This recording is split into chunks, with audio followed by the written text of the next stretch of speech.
Crônicas do Amanhecer, por Feijão Centro Espírita Allan Kardec de Balneário Gaivota, 24 de dezembro de 2020. Arqueólogo terá encontrado a casa onde viveu Jesus em Nazaré. O arqueólogo britânico Ken Dark afirma ter localizado na cidade de Nazaré, a norte de Israel, a suposta casa onde Jesus passou a sua infância e juventude com os seus pais, Maria e José. De acordo com o jornal britânico The Times, que cita um livro recém-publicado pelo arqueólogo britânico Ken Dark, o edifício em causa data do século I e atualmente alberga o convento das Irmãs de Nazaré. No século XIX, a casa foi apontada pela primeira vez como a possível casa de Jesus Cristo, mas essa hipótese foi posteriormente descartada na década de 1930. Após 14 anos de trabalho de campo e investigação, Ken Dark, professor de Arqueologia e História na University of Reading, no Reino Unido, concluiu que o convento fica numa casa de 2 andares que os nazarenos antigamente associavam à primeira casa de Jesus. Partes significativas do edifício original ficaram preservadas até agora, incluindo uma escada cortada na rocha. No século I, provavelmente incluía várias salas de estar e arrumos em torno de um pátio e terraço. Dark determinou que os habitantes locais acreditavam desde pelo menos o final do século IV que o local hospedou a casa de Jesus. A sua análise, apresentada no livro intitulado As Irmãs de Nazaré, um sítio da época romana, bizantina e dos cruzados no centro de Nazaré, defende que o edifício serviu de habitação no século I, ao contrário de outras construções na área.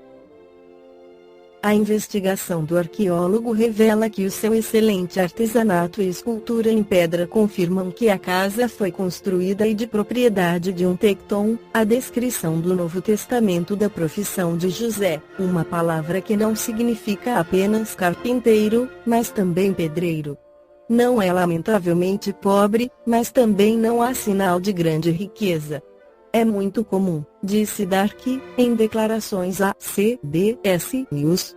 Se este é o ambiente da infância de Jesus, não há razão para acreditar que ele cresceu noutra coisa senão uma típica casa rural da Galileia do seu tempo.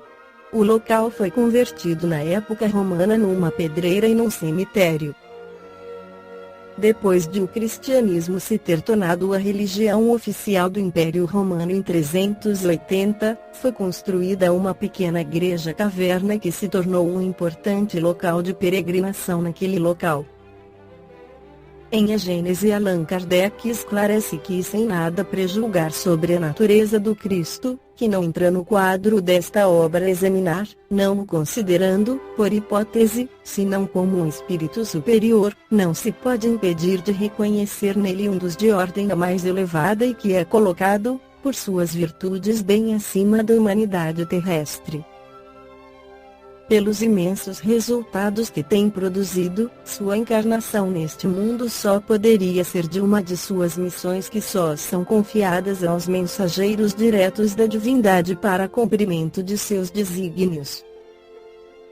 Supondo-se que ele mesmo não fosse Deus, mas um enviado de Deus para transmitir sua palavra, ele seria mais que um profeta, porque seria um Messias divino.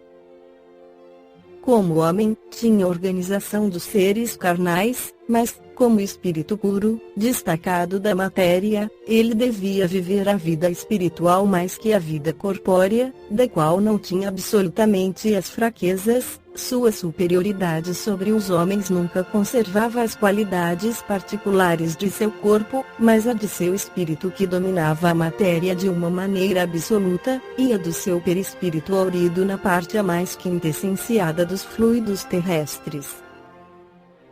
Sua alma devia apenas manter com o corpo os laços estritamente indispensáveis. Constantemente desembaraçado, ela deveria lhe dar uma dupla vista não apenas permanente, mas de uma penetração excepcional e bem de outra forma superior àquela que se vê entre os homens comuns. devia ser o mesmo com todos os fenômenos que dependam dos fluidos perispirituais ou psíquicos. A qualidade desses fluidos dava-lhe um imenso poder magnético secundado pelo desejo incessante de fazer o bem. Nas curas que operava agia como médium. Pode-se considerá-lo como sendo um potente médium curador? Não, porque o médium é um intermediário, um instrumento do qual se servem os espíritos desencarnados. Ora, Cristo não tinha necessidade de assistência, ele é que assista aos outros, ele atuava, pois, por si próprio em virtude de seu poder pessoal, assim como podem fazê-los encarnados em certos casos e na medida de suas forças. Qual espírito, aliás, ousou-lhe insuflar seus próprios pensamentos e encarrega-los de transmiti-los? Se ele recebesse um influxo estranho, não poderia ser senão de Deus, conforme a definição dada por um espírito, ele era médium de Deus. Esta foi a crônica do amanhecer de 24 de dezembro de 2020. Por Feijão Centro Espírita Allan Kardec de Balneário Gaivota. Que a paz esteja com todos.